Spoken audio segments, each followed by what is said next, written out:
복된 주일 아침입니다.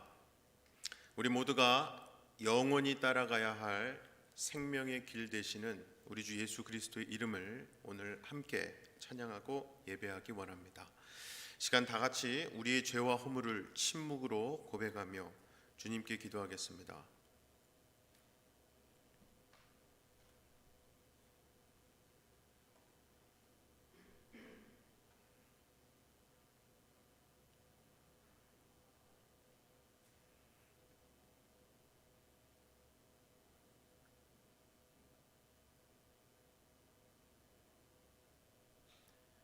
우리가 그리스도로 말미암아 하나님을 향하여 이 같은 확신이 있으니 우리가 무슨 일이든지 우리에게서 난 것 같이 스스로 만족할 것이 아니니 우리의 만족은 오직 하나님으로부터 나느니라. 사랑의 아버지 하나님, 허물 많은 우리를 당신의 것으로 삼아주시는 그 은혜와 사랑에 감사합니다. 주님께서는 공중 나는 새와 들에 핀 꽃 한 송이도 돌보시고 입히신다 말씀하시며 아무것도 염려하지 말라 하셨습니다. 그러나 주님, 우리는 더 좋은 먹을 것과 입을 것과 누릴 것에 욕심내며 살아왔음을 고백합니다. 물질적으로는 풍요롭지만 정신적으로는 궁핍해졌습니다. 진정한 만족과 기쁨이 사라졌습니다. 주님, 우리를 불쌍히 여겨주셔서 들꽃의 영성을 회복하게 하여 주셔서 이미 주어진 것에 만족하며 감사하고 기뻐하며 살아가게 하여 주시옵소서. 믿고 감사드리며 예수님 이름으로 기도하옵나이다. 아멘.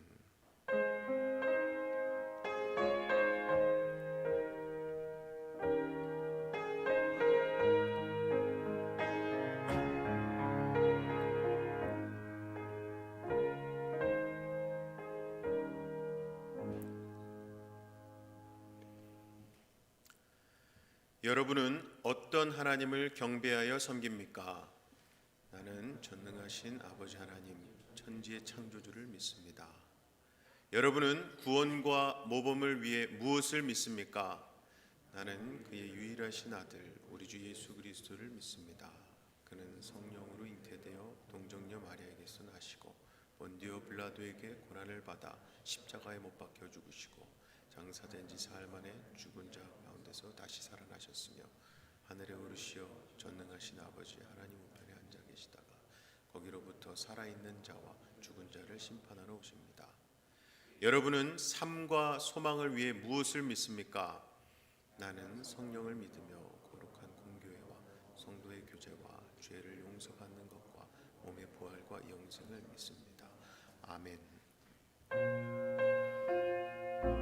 완전하신 주님, 주님의 길이 때론 힘든 고난의 길이라도 늘 의의 길로 우리를 인도하여 주시옵소서 하는 그 간구의 고백을 주님 앞에 드리며 나갑시다. 완전하신 주, 완전하신 나의 주, 의의 길로 나 인도하소서.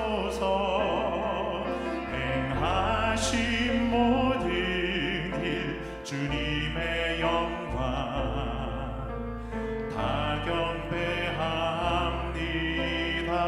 한번 이 고백을 다시 드립시다. 완전하신 나의 주님, 완전하신 나의 주, 의의 길로 나 인도하소서. 행하신 모든 일 주님의 영광 다 경배합니다. 주님, 이 시간 예배합니다. 예배합니다. 찬양합니다.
상한 자를 고치시는 주님, 하늘의 아버지 날 주관하소서. 주의 길로 인도하사 자유케 하소서. 새 일을 행하사 부흥케 하소서. 의의 줄이고 목이 마른 이 시간 성령의 기름 부으소서. 의의 줄이고 목이 마르니 내 잔을 채워 주소서. 주님 목마릅니다. 의의 줄이고 의의 줄이고 목이 마르니 성령의 기름 부으소서. 의의 줄이고 목이 마르니 내 잔을 채워 주소서. 성령으로 채우사 성령으로 채우사 주보게 하소서. 주의 임재 속에 은혜 알게 하소서. 주 뜻대로 살아가리 세상 끝날까지. 나를 빚으시고 새날 열어주소서. 의의 줄이고 목이 마르니 성령의 기름 부으소서. 의의 줄이고 목이 마르니 내 잔을 채워 주소서. 다시 한번 고백을 해봅시다. 의의 줄이고 의의 줄이고 주님 목이 마르니 성령의 기름 부으소서. 의의 줄이고 목이 마르니 내 잔을 채워 주소서. 주님 내 잔을 채워주시옵소서. 내 잔을 채워주소서. 내 잔을 채워주시옵소서. 주님 내 잔을 채워주소서.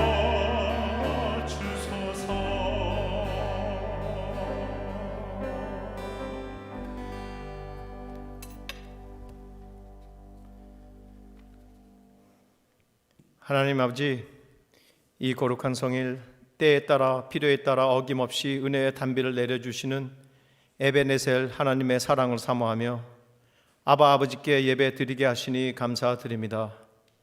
이 아침 나는 너희의 하나님이 되고 너희는 나의 백성이 되길 원하신다는 주님의 언약의 말씀을 붙잡고 나왔사오니 찬양과 기도와 말씀 중에 살아계신 하나님을 만나는 귀한 은혜의 시간이 되게 하옵소서. 우리를 억누르는 세상의 무거운 짐을 다 내려놓고 참 평안과 자유를 누리며 주님께만 영광을 돌리게 하옵소서. 주님, 코로나 바이러스 시기에 각 가정과 각자에게 많은 시간을 허락하셨는데 얼마나 저희가 기도와 말씀 묵상을 통해 주님과 교제하고 있는지, 아니면 오히려 세상 관심사에 우리의 마음과 생각을 빼앗기고 살아가고 있지는 않은지 정직하게 돌아봅니다. 우리의 연약한 믿음을 용서하시고 전심으로 주님만을 사랑하게 하옵소서. 또한 하나님만을 경외하게 하셔서 우리로 하여금 죄를 멀게 하고 하나님이 기뻐하시는 삶을 삶으로 주님의 축복이 우리 시대뿐 아니라 후손에게도 흘러가게 하옵소서. 이를 통해 우리의 예배와 기도와 마음이 온전하게 회복되어 사사기와 같은 영적 악순환이 반복되지 않는 신실한 주님의 자녀가 되게 하옵소서. 주님의 교회를 위해 기도합니다. 주님께서 아버지의 몸된 교회를 위해 뜻하시고 계획하신 모든 일들이 주님의 의로운 목적과 시간표에 따라서 다 이루어지리라 믿습니다. 그러기에 하나님의 뜻이 무엇인지 간구하기 전에 우선 그 뜻에 순종할 마음을 먼저 구하게 하옵소서. 담임 목사님 청빙 과정에 함께 하시어 하나님 마음에 합당한 신실한 목자를 보내주셔서 지식과 명철로 저희들을 양육하시겠다는 하나님의 약속이 온전히 이루어지게 하옵소서. 예배하신 앞으로의 모든 과정이 하나님의 섭리 가운데 은혜롭게 다 이루어지도록 역사하여 주옵소서. 이 시간도 앞에 펼쳐진 상황과 환경 때문에 간절한 마음으로 머리 숙인 믿음의 식구들이 있습니다. 우리를 향하신 하나님의 생각은 평안이요 재앙이 아니요 미래와 희망을 주시기 위함이라고 하셨은즉 오직 주님 앞에 부르짖으며 구하고 기도함으로 응답받고 주님을 만나는 축복이 임하게 하옵소서. 저희 모두 오직 부활의 신앙을 가진 자만이 진정한 평안과 안식을 누릴 수 있음을 깨달아 늘 예수님만을 마음으로 믿고 입으로 고백하는 진정한 예배자로서의 삶을 살게 인도하셔서 그 어떤 고난도 인내하고 승리하는 믿음의 자녀들이 되게 하옵소서. 지금도 열악한 선교지에서 바이러스로 인해 더욱더 어려움이 많으신 선교사님들과 가족들의 영육간의 건강을 지켜주시고 힘든 상황에서도 빛의 역할을 잘 감당할 수 있도록 담대함과 용기를 더하여 주옵소서. 하나님 아버지 말씀의 토대 위에 세워진 이 미국을 위해서 기도합니다. 그 어떤 강한 국가라 할지라도 역사의 주관자시오 통치자이신 하나님의 권세 아래 있기에 간절히 간구합니다. 하나님이 태초에 세우신 창조의 질서가 혼란을 겪음으로 신앙과 교회가 무너지고 핍박받으며 말씀으로부터 점점 멀어져가는 이 나라를 보며 안타까운 마음으로 기도드립니다. 질서와 평화와 국민의 안전이 위협받고 법과 역사가 훼손되는 이 나라를 불쌍히 여기셔서 하나님의 긍휼을 베풀어 주옵소서. 특별히 이 땅에 사는 저희 자녀들 잘못된 관념과 이상을 분별할 수 있는 영적 지혜를 허락하시어 이 세상과 타협하지 않고 오직 하나님만 바라보게 하옵소서. 이제 며칠 있으면 대통령을 비롯해서 정치 지도자들의 선고가 있습니다. 사람을 두려워하기보다는 하나님만을 경외함이 모든 지혜의 근본임을 인식하고 인정하는 리더들을 세워 주옵소서. 정직하고 공의롭고 올바른 신념을 갖고 빛과 소금의 역할을 감당할 하나님 보시기에 합당한 리더들을 택하여 주옵소서. 이제 귀한 말씀을 대언하실 목사님을 성령으로 붙드셔서 주님이 뜻하신 대로 힘있고 권세 있는 말씀, 치유와 안식을 선포하는 말씀이 주의 정과 각 가정에서 예배드리는 사랑하는 주의 자녀들에게 은혜 충만케 하옵소서. 이 모든 간구 우리의 기쁨과 소망이 되시는 예수 그리스도의 이름으로 감사하며 기도드렸습니다. 아멘. 교회 소식을 알려드립니다. 오늘부터 4주간 매주일 오후 1시부터 3시까지 2021년도 재직교육이 줌으로 있습니다. 신임 재직분들은 모두 참석해 주시고 특별히 초임 재직분들은 반드시 참석해 주시기 바랍니다. 오늘부터 주일 오전 8시 반에 드리는 현장 예배 참석 인원을 20명 혹은 20가정으로 늘렸습니다. 반드시 현장 예배를 신청하고 참석해 주시고 봉사자도 꼭 신청해 주시기 바랍니다. 우리 유아 유치부죠. First Step 줌으로 하는 가을 축제가 돌아오는 토요일 10월 31일 오후 4시부터 5시에 있다고 합니다. 부모님들과 자녀들이 모두 함께 모여서 찬양하고 말씀 나누며 재미있고 다양한 액티비티를 할 수 있도록 즐겁고 유익한 시간 준비하셨다고 합니다. 학부모님들의 많은 관심과 참여 부탁드립니다. 라이트하우스 중고등부 라이브 줌 성경 공부는 매주일 오후 12시 10분에 있습니다.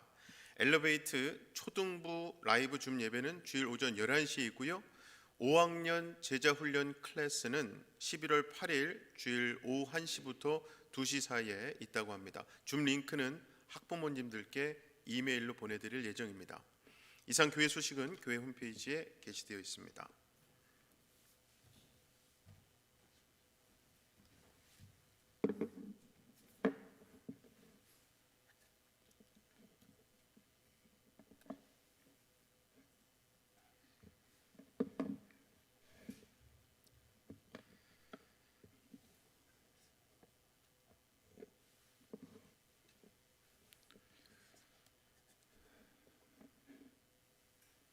오늘 우리에게 주신 하나님의 말씀은 디모데후서 2장 8절부터 14절까지의 말씀입니다.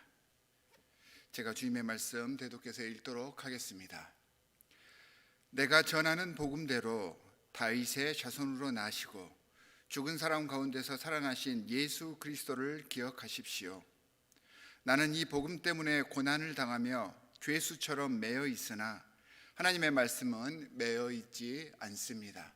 그러므로 나는 하나님께서 택하여 주신 사람들을 위해서 모든 것을 참고 있습니다.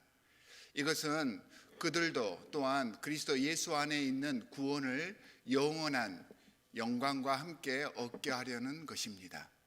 이 말씀은 믿을만합니다. 우리가 주님과 함께 죽었으면 우리도 또한 그분과 함께 살 것이요, 우리가 참고 견디면 우리도 또한 그분과 함께 다스릴 것이요, 우리가 그분을 부인하면 그분도 또한 우리를 부인하실 것입니다. 우리는 신실하지 못하더라도 그분은 언제나 신실하십니다. 그분은 자기를 부인할 수 없으시기 때문입니다. 신도들에게 이것을 일깨우십시오. 하나님 앞에서 그들에게 엄숙히 명해서 말다툼을 하지 못하게 하십시오. 그것은 아무 유익이 없고 듣는 사람들을 파멸에 이르게 할 뿐입니다. 주님의 말씀입니다.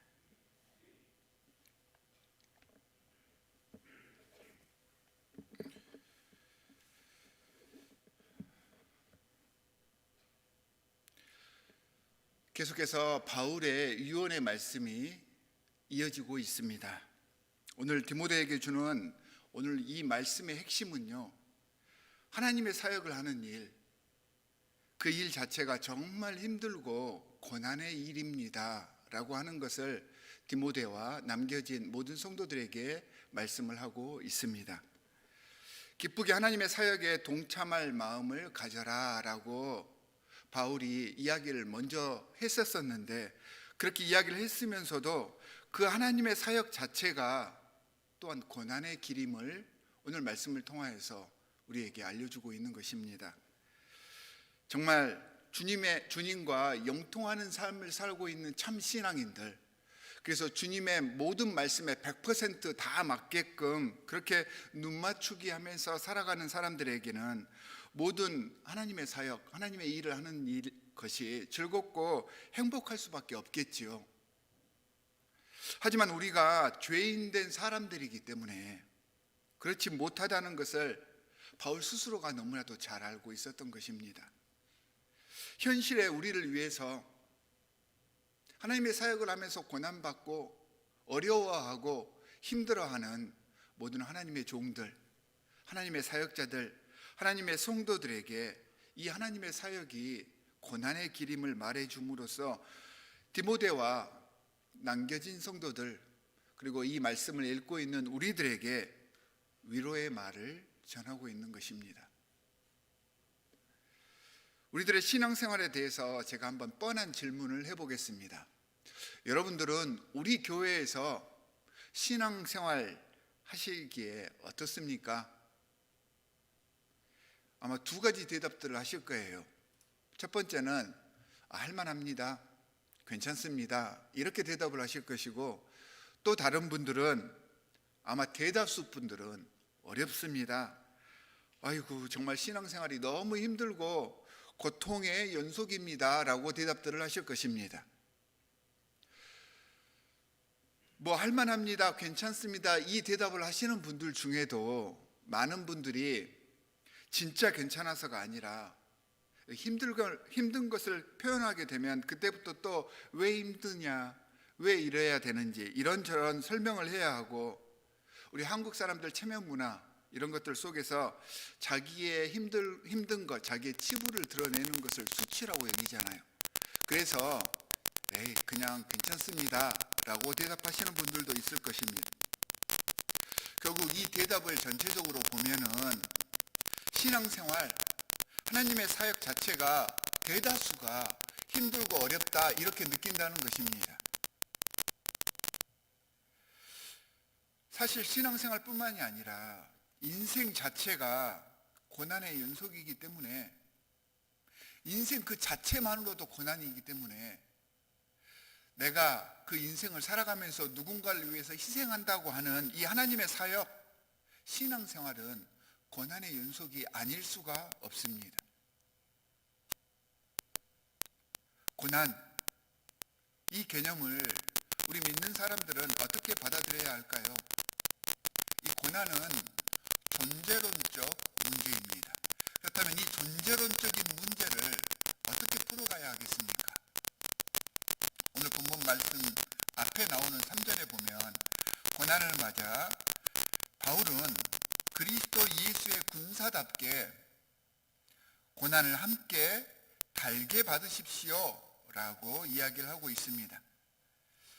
하나님을 떠난 세상 속에서 하나님의 사역을 감당하기 위해서는, 또한 하나님의 사역을 감당하며 주 예수 그리스도의 성품으로 살아가기 위해서는 지금 바울이 감옥에 갇혀 있잖아요.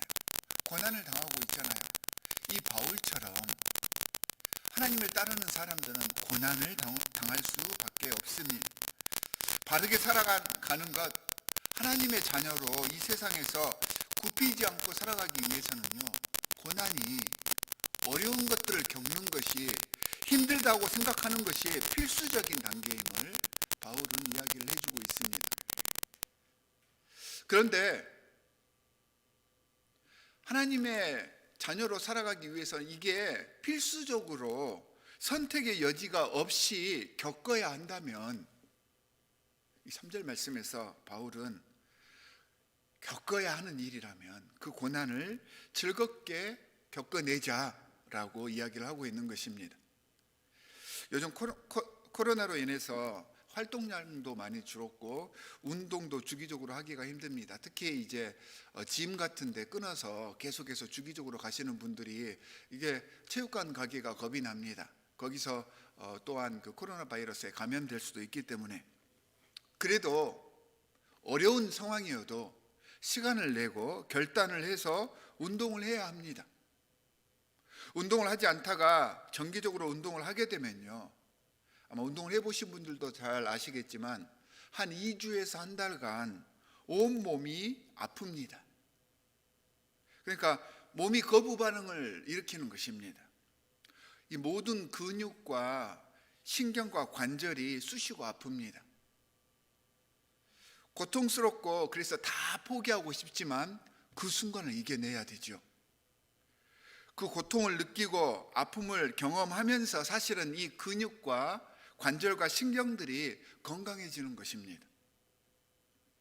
그 고통의 순간을 견뎌내면요, 이처럼 운동을 하다가 느껴지는 그 고통이 어느 순간부터는 기분 좋은 통증으로 변하게 되어 있습니다. 그 순간이 언제냐면 내 몸과 내 생각이 이 운동이 내 몸 전체에 좋은 것이구나 라고 하는 것들을 인지를 하고 받아들이게 되면, 이 운동이 내 몸을 건강하게 하고 나를 살리고 풍요롭게 한다는 것을 깨닫기 시작하는 그 순간부터 이 고통이 즐거운 통증이 되는 것입니다. 저는요, 하나님의 직분을 감당하며 하나님의 사역을 한다는 것은 영혼을 운동시키는 것과 같다고 생각을 합니다. 많은 신앙인들이 왜 하나님의 사역을 하고 이 좋은 일, 이 복받을 일을 하면서 자꾸 매 순간 힘이 들게 하고 또한 피곤하고 짜증나는지, 아니 이렇게 좋은 일을 하고 있는데 왜 하나님 이런 느낌을 들게 하십니까? 하나님께서 계시다면 왜 이런 부정적인 느낌이 들게 하시는지, 원망하고 짜증을 내고 불평을 할 때가 있습니다. 특히 요즘같이 개인주의적인 성향이 아주 당연해지고 이기적인 풍조가 만연해 있는 이러한 때 우리 안에 이런 생각이 조금이라도 들기 시작하면요, 그때부터 하나님 사역하기 힘들어집니다. 적극적으로 참여할 수가 없게 됩니다. 그래서 조금 하다가 중간에 포기하게 되어 있습니다. 하지 않던 하나님의 직분을 감당하고 하나님의 사역을 하는 것은요, 쓰지 않고 있던 내 영혼의 근육을 움직이는 일입니다. 운동하는 것과 똑같습니다. 그동안 안 해봤으니까 화석처럼 굳어있던 내 영혼의 그 근육들이 이것을 갑자기 사용하는데 어떻게 힘이 안 들 수가 있겠습니까? 또 우리가 운동을 하다 보면 대충 운동하다가 조금 더 강하게 운동을 할 때가 있거든요. 조금 더 많이 운동을 하게 됩니다. 그렇게 되면은 마찬가지로 중요하고 새롭게 큰 사역이 할 게 있어서 그 사역을 감당하게 되면 역시 쓰지 않았던 근육들을 사용하게 되니까 당연히 고통과 아픔이 동반되게 되어 있습니다. 이 고통과 고난의 순간을 버텨내고 이겨내야지 그 후에 온전히 그 사역을요, 기쁨으로 즐거움으로 즐길 수가 있게 되는 것입니다. 또한 고난이 있기 때문에 큰 기쁨이 있는 것입니다. 절망이 있기 때문에 희망을 겪을 수가 있는 것입니다. 슬픔과 아픔이 있기 때문에요, 짜릿한 감동의 순간, 놀라운 순간을 우리가 경험할 수가 있는 것입니다. 하나님의 사역뿐만 아니라 이 세상을 살아가면서 우리에게는 고난이 필요하다는 그러한 말입니다. 어떤 의미에서 이 고난은 선물과 같습니다. 하나님의 놀라운 기적의 순간과 그 말씀의 오묘한 섭리가 우리 몸에서, 우리의 삶 속에서 드러나게 하기 위해서 이 고난이 존재하고 있는 것입니다. 하나님의 사역을 하고 목회를 하고 신앙생활을 할 때 정말 어렵고 고난의 순간을 만난다면 바울은요, 예수 그리스도를 기억하라 라고 이야기를 해주고 있습니다. 우리를 위하여서, 아무런 가치 없는 우리를 위해서 이 땅에 오셔서 우리와 함께 동행해 주시고 십자가에 못 박혀 스스로 돌아가 주시고 또한 다시 죽음에서 살아나셔서 우리에게 그 부활의 신앙을 증거해 주셨던 그 예수 그리스도를 기억하라 라고 이야기를 하고 있습니다. 운동을 하다가 이 몸이 운동하는 것이 내 몸을 건강하게 한다는 것을 내 생각과 내 몸이 깨닫게 되면 그때부터 운동하다가 느껴지는 고통과 아픔이 즐거움으로 변한다라고 아까 제가 말씀을 드렸습니다. 마찬가지로 하나님의 사역을 감당하는 것, 고난을 견뎌내는 것이 우리의 영혼을 건강하게 하고 우리가 받게 될 영생의 선물을 받을 수 있는 그 근거가 된다. 이것을 이해하고 내 삶 속에서 그 고난의 순간들을 인내할 수 있다면 이 고난과 고통들은요, 더 이상 우리를 실패하게 하고 패배하게 하는 것이 아니라 우리의 영혼과 미래를 단련시켜줄 하나님으로부터 오는 놀라운 은혜라는 것을 바울은 깨달을 수 있도록 이렇게 우리에게 말씀을 증거하고 있는 것입니다. 9절에서 바울은요, 이 복음을 증거하다가 고난을 당하며 죄수처럼 지금 매여 있지만, 감옥에 갇혀 있지만 하나님의 말씀은 매여 있지 않다라고 선포를 하고 있습니다. 비록 바울은 몸이 묶여 있지만 그의 삶을 다해서, 바울은 복음을 증거할 때 그냥 말로만 증거하지 않았습니다. 바울은요, 그 삶 속에서 예수 그리스도의 삶을 살아낸 사람입니다. 그의 삶을 다해서 실천하고 증거했던 그 복음은, 그 삶의 모습은 지금 몸은 묶여 있지만 하나님의 그 말씀은 그의 육체적인 제한에도 불구하고 세상 속에서 계속해서 살아 숨쉬고 있다라고 자랑스럽게 고백을 하고 있는 것입니다. 여기서 말하는 하나님의 말씀은요, 문자 그대로 하나님의 말씀이기도 하지만 하나님의 사역을 하기 위해서 지금까지 헌신했던 자신의 모든 삶에서 표현되어진 하나님의 말씀을 의미하기도 합니다. 그러니까 자신의 삶이 하나님의 말씀이 되어서 건강하게 그 역할을 감당했고, 그 감당했던 그 역할, 그 기능들이 자신의 몸은 묶여 있지만 아직도 세상 속에서 살아서 움직이고 있다는 것입니다. 오히려 지금 당하는 고난으로 인해서 하나님의 뜻과 그 사랑과 은혜가 더 넓고 크게 세상 속으로 증거되고 있다. 하나님의 이런 은혜의 혜택을 받는 사람들이 내가 지금까지 하나님의 삶을 살아봤더니 예수 그리스도의 삶을 살아왔기 때문에 지금도 그 삶이 사람들 속에서 계속해서 증거되어지고 은혜의 혜택을 받는 사람들이 많다라는 것을 의미하기도 하는 것입니다. 그러므로 바울은 자신에게 임하는 이런 고난과 고통을 하나님께서 선택하실 모든 사람들을 위해서 기쁘게 참고 인내할 수 있다라고 이야기를 하고 있는 것입니다. 자신을 통해 자신 주위에 있는 모든 사람들이 그리스도 예수의 살아계심을 알게 하고 예수 안에 있는 구원과 영광을 얻게 하기 위해서 끝까지 참았고, 디모데 당신도 그리고 우리 모두도 자신이 겪었던 것처럼, 자신이 감내하고 살아냈던 것처럼 참고 견디어서 이 고난의 유익을 세상에 증거하십시오 라고 부탁을 하고 있는 것입니다.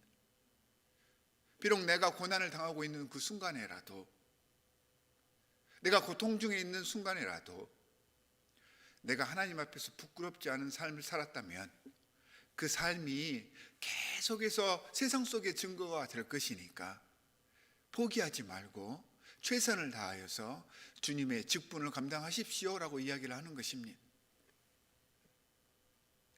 고난에 대처하는 신앙인의 자세를 생각하다가 생각이 났습니다. 예전에 한국에서 목회를 하다가 사업하시다가 가까운 지인에게 사기를 크게 당하고 다 망해버리신, 그래서 마음의 상처를 크게 받으신 집사님이 계셨습니다. 그래서 그 당시 담임 목사님과 함께 그 가정에 신방을 가게 되었습니다. 그 가정에 신방을 가서 예배를 드리게 되는데 위로를 해드려야겠는데 위로할 말이 없습니다. 그래서 생각하다가 이렇게 그 집사님께 말씀을 물었습니다. 그런 일을 당하고 얼마나 고생이 많으십니까? 정말 힘드시죠? 괜찮으십니까? 라고 물었더니 그 집사님의 대답이 너무 뜻밖이었습니다. 목사님, 아닙니다. 제가요 명색이 집사인데 예전에는 성경을 다 읽어보지 못했습니다. 한 번도 정독해서 읽어본 적이 없습니다. 참 잘 되었다 생각해서 이 기간 중에 아침부터 밤까지 성경을 읽었고, 몸이 힘들고 하기 싫어도 억지로라도, 또한 이상한 생각이 들면 억지로라도 교회에 허드렛 일, 봉사하는 일에 참여를 해보았습니다. 그러면서 오히려 정말 많은 은혜를 받았습니다. 이 1년 동안이 제 인생에서 빼놓을 수 없는 가장 행복한 시간이었습니다. 이렇게 말씀을 하시는 것이었습니다. 사랑하는 성도 여러분, 건강할 때 성경을 읽는 것과 병들었을 때 읽는 것은 다릅니다. 형통할 때 바삐 한 줄 읽는 것과 실패하고서 눈물 흘리며 읽는 성경 구절이 같을 수가 없습니다. 시간이 널널해서 가끔 교회 봉사하는 것과 아무런 힘이 남아있지 않을 때 주님만을 의지하고 주님께 매달리듯이 헌신하는 그 봉사는 내용이 다릅니다.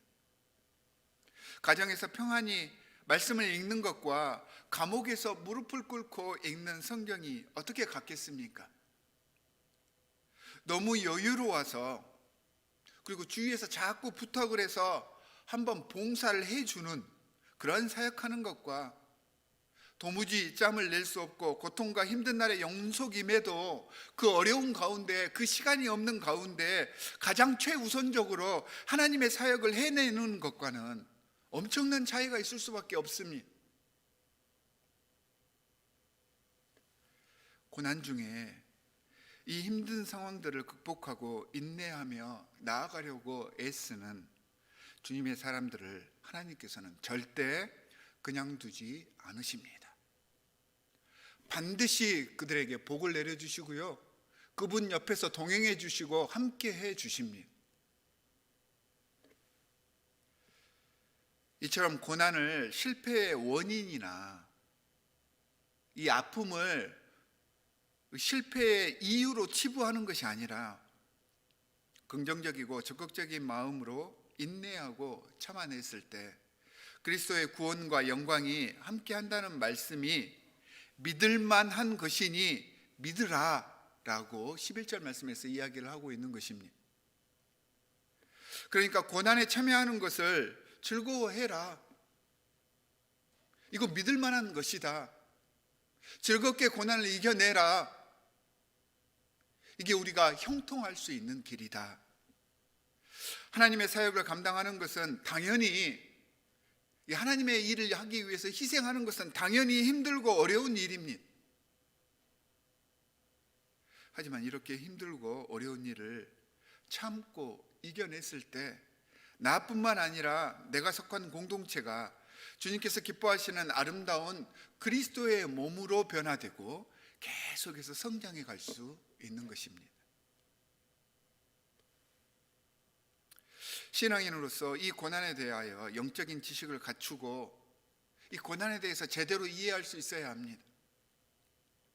우리 한국의 유명한 신학자이신 함석헌 선생은 고난은 고통스럽고 아프고 싫은 것이지만 그 고난을 통해서 영혼이 맑아지고 깨달음의 눈이 열리고 생각이 광활하게 열리고 인생의 아름다운 향기가 이 고난을 통하여서 발산된다라고 고난을 정의하였습니다.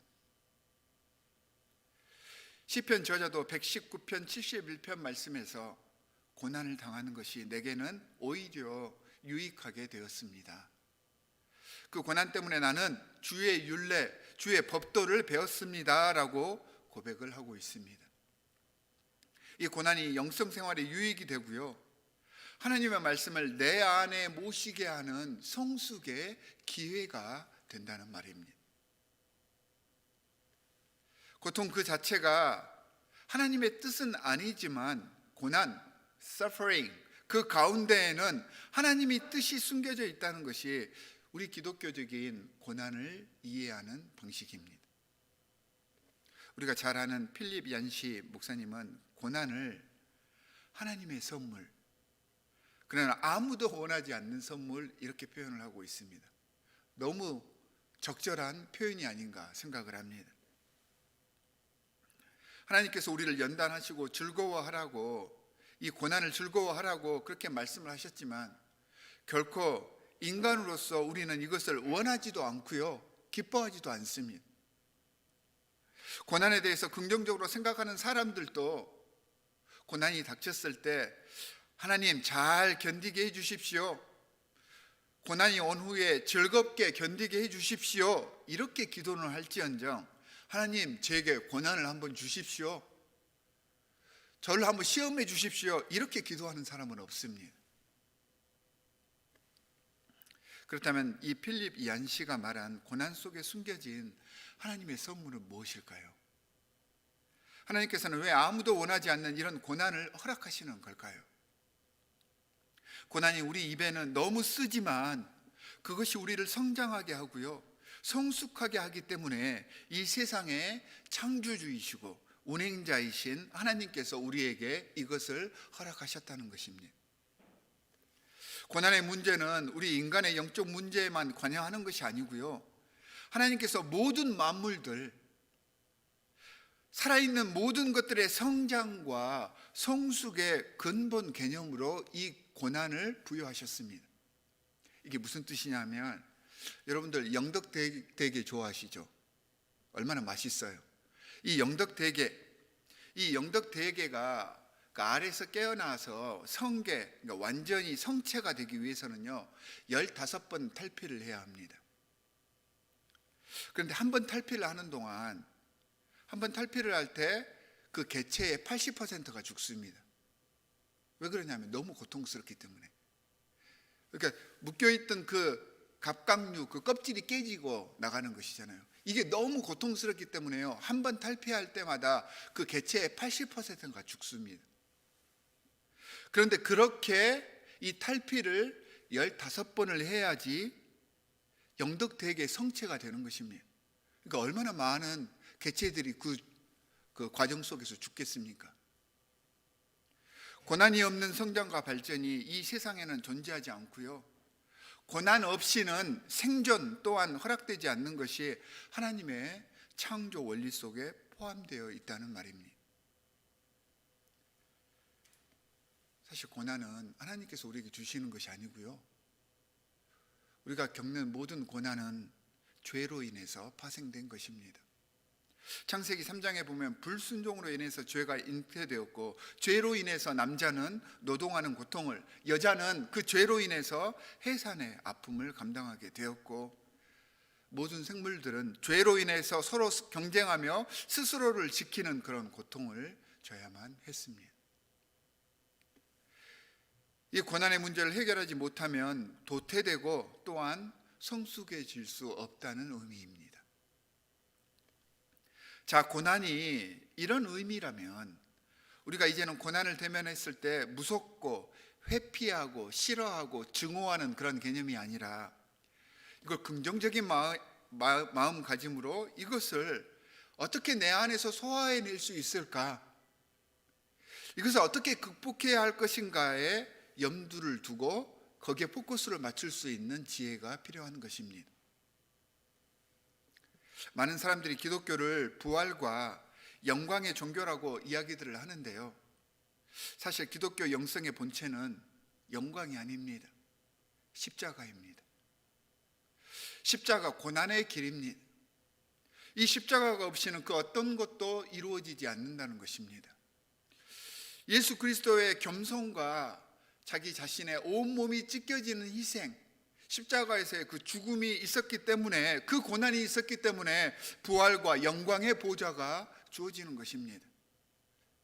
부활보다 더 중요한 것이 그래서 기독교에서는 십자가 영성입니다. 우리가 참고 견뎌야 하는 근거가 바로 우리 주 예수 그리스도의 십자가 때문입니다. 이 십자가는 자신의 생명을 걸고 우리에게 고난을 두려워하지 말고 굴복하지 말라는 주님의 메시지입니다. 고난이 닥치면 두려워하지 말고 뚫고 나아가라는 것입니다.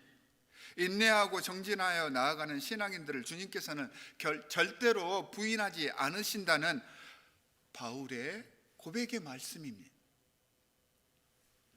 비록 우리는 인간이라서 작은 실수도 용납하지 않으려 하지만 주님은요, 우리의 견뎌내려는 그 마음만으로도 끝까지 신실하셔서 우리와 함께 동행하시고 보호하셔서 주님의 나라에 우리를 이끌고 가신다라고 오늘 말씀은 우리에게 이야기를 해주고 있는 것입니다.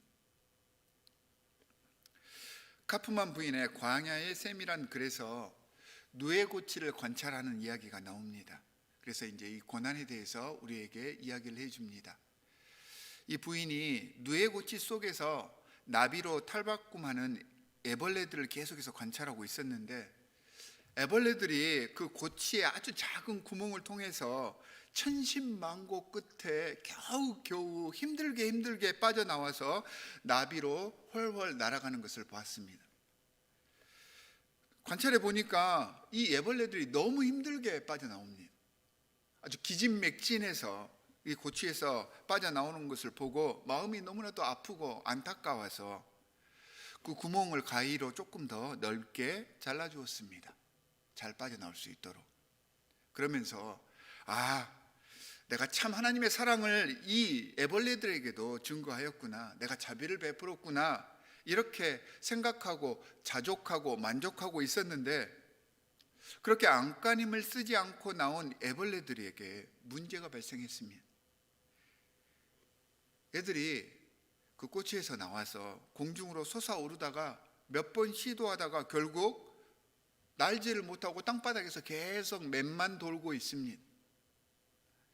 결국 나중에는 다른 짐승들의 먹잇감만 되어버렸습니다.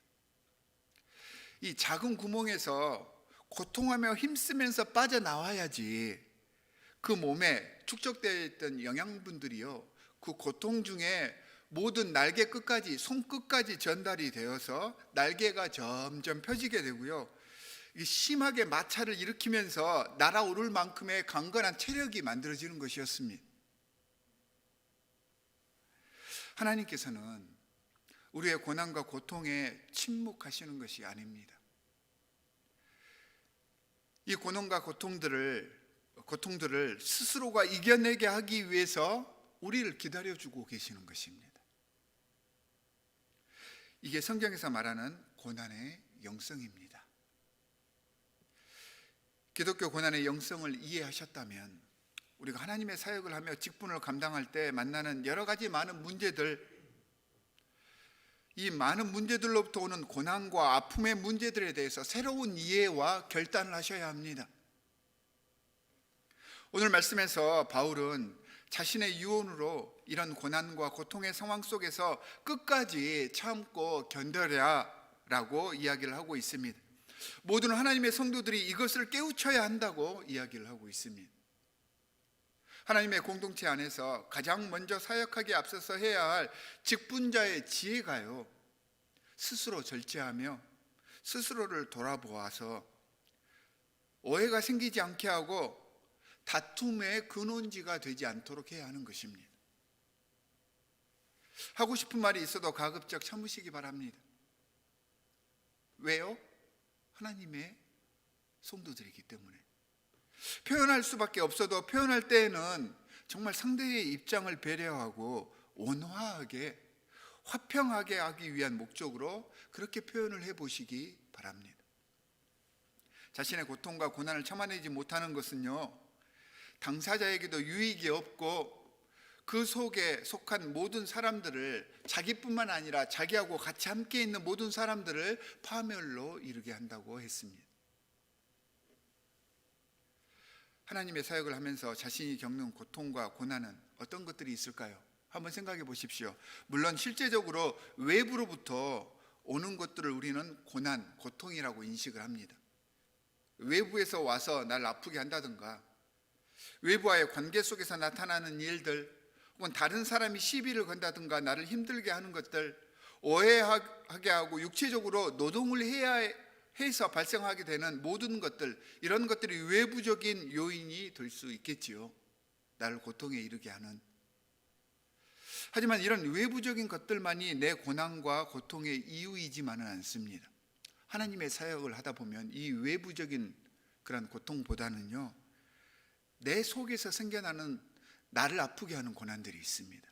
그게 뭐냐면 하기 싫은 마음, 내키지 않은 마음, 불평하는 마음, 자꾸 회피하려는 마음, 핑계대려는 마음, 내 육체적인 안위를 위해서 하는 이 모든 내 속에서 발생하는 이 내적 고민들이 사실 나를 더 힘들게 하는 고난의 근거입니다. 특히 하나님의 사역을 하는 사람들에게는 이러한 것들이 나를 고난과 고통에 빠지게 하는 내적인 근거가 됩니다. 이것들을 이겨내셔야 합니다.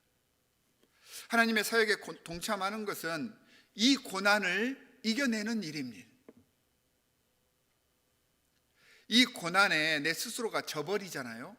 이 고난을 극복하지 못하게 되면 어떤 유익도, 그러니까 구원이나 영생도 우리에게 주어지지가 않습니다. 이렇게 고난에 포기해버리는 마음은 결국 내 영혼이 망가지고요, 내가 속한 나와 관련된 모든 주위의 영혼들을 파멸에 이르게 할 뿐이라고 오늘 말씀은 경고를 하고 있는 것입니다. 사랑하는 성도 여러분, 우리는 눈에 보이는 육체적인 일에만 집중하여서 우리 육체의 평안함과 손쉬운 방법들을 생각하고 살아가고 있지만, 하나님의 사람들은 영혼과 영혼의 약속과 그 희망을 바라보며 살아가는 사람들이어야 합니다.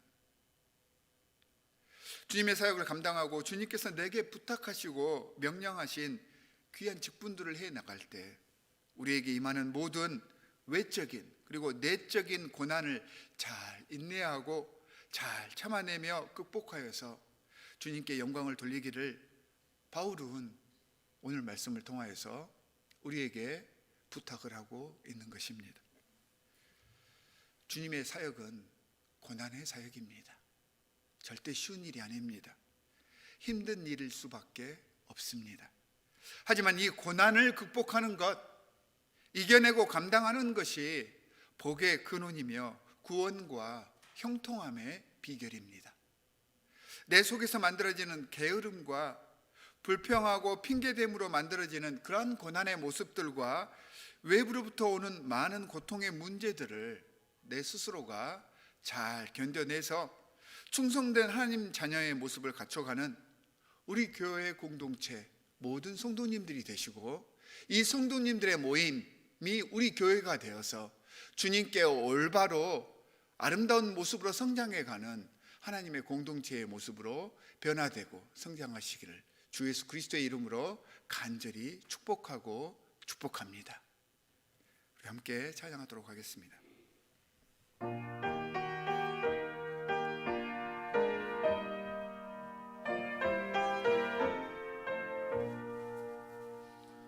내 맘이 낙심되며 근심에 눌릴 때 주께서 내게 오사 위로해 주시네. 가는 길 캄캄하고 괴로움 많으나 주께서 함께하며 내 짐을 지시네. 그 은혜가 내게 족하네. 그 은혜가 족하네.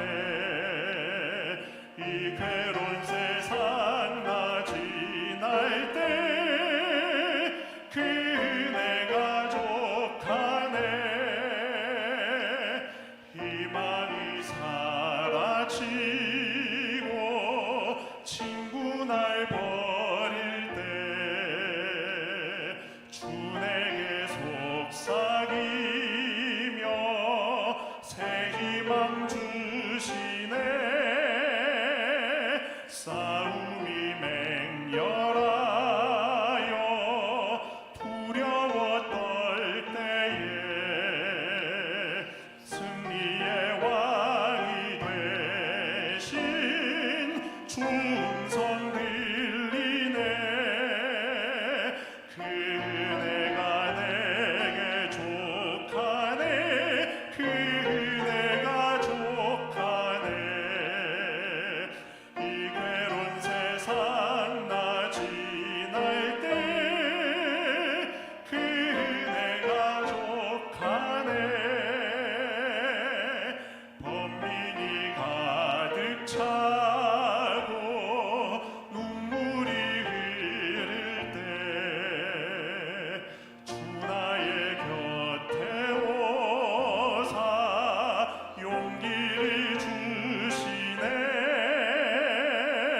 환난이 닥쳐와도 슬픔에 잠길 때 주님의 능력 입어 원수를 이기네.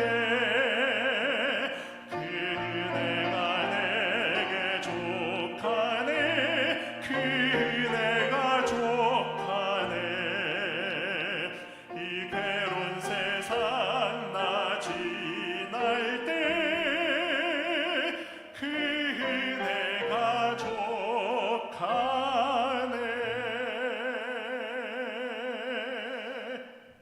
우리 함께 기도하도록 하겠습니다. 하나님, 고난과 고통 중에도 주님의 복음을 증거하며 생명을 걸고 말씀을 증거한 바울의 그 마음을 이해할 수 있게 해주신 은혜 감사합니다. 고난의 영적인 의미를 다시 한번 생각해 보았습니다. 하나님의 백성으로 주님께서 우리의 몸과 영혼을 단련시키기 위해서 허락하시는 이 고난의 영적 의미를 잘 이해해서 이겨내고 견뎌내므로 이 고난을 통해 오는 유익을 경험하게 하여 주시옵소서. 불평하고 핑계대며 내 탓하고 남 탓하는 것이 아니라 주님의 사역을 감당함에 있어서 주님의 자녀답게 이 고난이 우리의 유익을 위한 연단의 수단임을 깨달아서 오히려 기쁘게 즐겁게 인내할 수 있도록 성령으로 우리를 지키시고 보호하여 주시옵소서. 사람이기에 이 고난을 이겨내는 일이 쉽지 않습니다. 주님, 우리 안에 성령으로 임하시사 예수 그리스도께서 우리와 동행하고 있음을 매 순간 느끼게 해 주시고, 주님께서 우리를 얼마나 사랑하시고 우리의 고통과 아픔에 얼마나 마음 졸여하시는지를 공감하게 하여 주시옵소서. 코로나로 인해 많은 사람들이 지쳐가고 있습니다. 이 고난의 순간들도 지혜롭게 자신을 개발하고 성장시킬 기회로 삼게 하시고, 세상의 악한 세력의 위협에도 담대하게 견뎌내고 주 예수 그리스도 복음을 가지고 승리하며 나아가게 하여 주시옵소서. 이 기간 동안 육체적으로, 정신적으로, 영적으로 고통받는 많은 성도들이 있습니다. 주님, 우리에게 공감할 수 있는 마음을 허락하시사 이들을 위해서 중보하게 하여 주시옵시고, 이들의 아픔을 주님께서 누구보다 더 잘 아시오니 주님께서 그들의 삶에 관여하여 주시사 치유의 광선을, 회복의 광선을 비춰주시사 이들이 주님 앞에 즐겁게 나아올 수 있도록 복의 복을 더하여 주시옵소서. 주님께 귀한 예물을 바칩니다. 드리는 모든 손길 자원하며 기쁨으로 주님께 드리게 하셔서 그들이 앞으로 더 많은 것으로 주님께 감사할 수 있도록 복 내려주시고, 드리지 못한 그 안타까운 모든 심정을 주께서 누구보다 더 잘 아시오니 위로해 주시고 부흥케 하여 주시옵소서. 이제는 우리를 위해 십자가 위에서 고통당하시며 고난을 이겨낼 힘을 보여주신 우리 구주 예수 그리스도의 은혜와 독생자 아들이 고통당하는 그 모습을 우리를 위해서 그대로 인내해 주셨던 하나님 아버지의 극진하신 사랑과 우리 안에서 참고 견디어 고난을 극복하게 하시는 성령님의 감화 감동하시는 역사하심이 이제는 고난을 두려워하지 않고 주님의 사역을 함에 있어서 인내하며 나아가기를 간절히 소원하는 이 자리에 참석한 모든 예배자들과 이 예배에 동참하고 있는 모든 각 처소에 있는 예배자들, 그리고 그 가정 위에 지금부터 영원까지 함께 하시기를 간절히 축원하옵나이다. 아멘.